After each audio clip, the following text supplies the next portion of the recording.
With the 20th pick of the 2024 MLB Draft, the Toronto Blue Jays select Trey Yesavage, a right-handed pitcher from East Carolina University. I think that we can all agree that Trey Yesavage has probably been the most outstanding pitcher we've seen in this postseason, and his story is actually crazy, so we're going to talk about the rise of Trey Yesavage. So Trey Yesavage starts his 2025 campaign with the Toronto Blue Jays in A-ball, actually. So he was in the minor leagues in A-ball, starting his campaign there. He only pitched 33.1 innings with that A-ball team. He was 3-0, he had a 2.43 ERA with them. He only pitched in 7 games. Only gave up 9 earned runs over that time, so he played pretty good and had 55 strikeouts, which is really good. So he plays really well in A-ball, so I think it's time that they call him up. And that's exactly what happens. About a month and a half later, on May 20th, he gets called up to Vancouver. So he gets placed on this high A team in the middle of May, and he does even better than he did at A-ball, which is pretty impressive. He was 1-0 with a 1.56 ERA. He only pitched in 4 games with the team. He had 17.1 innings, and he only gave up 3 runs and had 33 strikeouts. So he almost doubled his strikeout total in about half the innings, which is kind of crazy to think about. At least if he continued on that pace, and hitters were only batting 0.86 against him, which is insane to think about. So already, his start to his minor league career is actually pretty solid. You would think a successful career for him would probably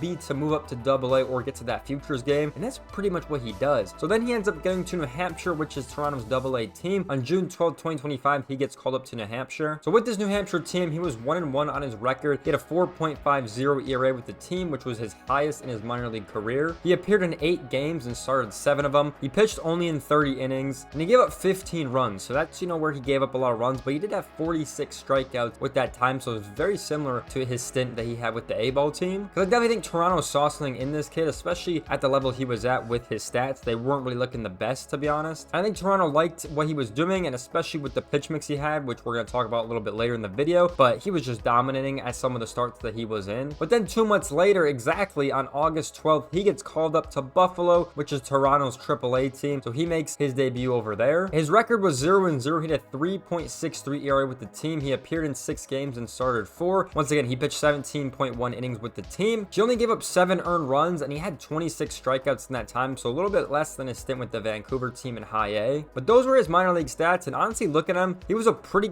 good minor league pitcher. For the most part, his stint in AA kind of brings his stats down a little bit. So throughout one season, he went all the way from the bottom barrel of the minor leagues all the way up to the MLB on September 15th, which is normally when the September call-ups usually happen. And he finally makes his way up to the major leagues. He obviously played really good in the minor leagues. He obviously played in the futures game as well, which was pretty cool. And he finally made his MLB debut in 2025, which is already a crazy start to your career in the minor leagues and getting your way all up to the major leagues pretty much in one season. So that is already impressive in itself, but he pitched 3 games in the major leagues before the postseason. His first game was against the Tampa Bay Rays, George Steinbrenner Field, when this game took place. He only pitched 5 innings in that one, gave up 1 run, and struck out 9 opponents. So definitely a very solid outing for him. He wouldn't get a decision on that game. His next start will be September 21st against the Kansas City Royals. That game was also on the road. He had a 5 ERA in this game, so obviously not the best. Only pitched 4 innings, left up 4 runs. He only struck out 2 guys in this game, so not the best start as he had with the Rays. Once again, he would make another start on September 27th, also versus the Tampa Bay Rays at home in Toronto. So finally getting his home debut, and he would actually end up getting a decision and winning this game. Probably his most dominant performance he's had so far. He pitched 5 innings in this game, had 5 strikeouts, gave up 5 hits, and only walked 2 guys, allowing no earned runs. So pretty solid start to your MLB career, having 14 innings pitched, having 16 strikeouts, only letting up 5 runs in that time. When I'm recording this video, the World Series is 3-2 to the Toronto Blue Jays with 2 games left to play, but Trey Yesavage just pitched probably his final game this season versus LA. That's kind of why I wanted to make this video as well, but we'll see if he pitches in one of those last 2 games. If they really need him, you never know. But so far throughout this postseason, he's pitched in 5 games, and he's looked absolutely phenomenal in most of these starts. I mean, the first one was against the New York Yankees, right? He obviously got the win in that one. He pitched 5.1 innings, let up no hits, no runs, only 1 walk with 11 strikeouts. I mean, talk about a dominant performance. I mean, that is just something you really don't see from starting pitchers nowadays. So absolute performance. I think that's when his name kind of went on the map for sure. And then he had 2 starts versus versus Seattle, one was a loss and one was a win. So he did struggle at that second start, giving up 5 runs, only having 4 strikeouts. He gave up a home run. He also gave up 3 walks and 4 hits. So not the best, second start of your postseason career. But then he bounced right back. The Seattle games at home again, and he was one of the pieces that helped them do that. So in that second start versus Seattle, he did get the win on that decision. And then he pitched 5.2 innings, gave up 2 runs, 6 hits, had 3 walks and a home run given up, but had 7 strikeouts. Definitely played pretty solid for the most part. And then the Blue Jays went on to go to the World Series, and his World Series starts have been absolutely phenomenal. He pitched in game 1 versus the Dodgers. He only went 4 innings, giving up 2 runs on 4 hits with 5 strikeouts with 3 walks given up. So not the best start possible that they have, but Toronto's offense was just so good in that game. They scored like 11 runs or something crazy like that. So the 2 runs really didn't matter at that point, but they ended up winning that game. He pitched just last night when I'm recording this video. They were able to get the dub. He pitched 7 innings, only giving up 3 hits, 1 earned run, which came on a home run, and he struck out 12 guys. So just an absolute credible performance in the World Series. In the 5 games he's pitched, he's 4-1 when he started, which is pretty insane. He's definitely a reason that this Toronto team could win the World Series. So just absolutely incredible, the story that he's gone through, all the way from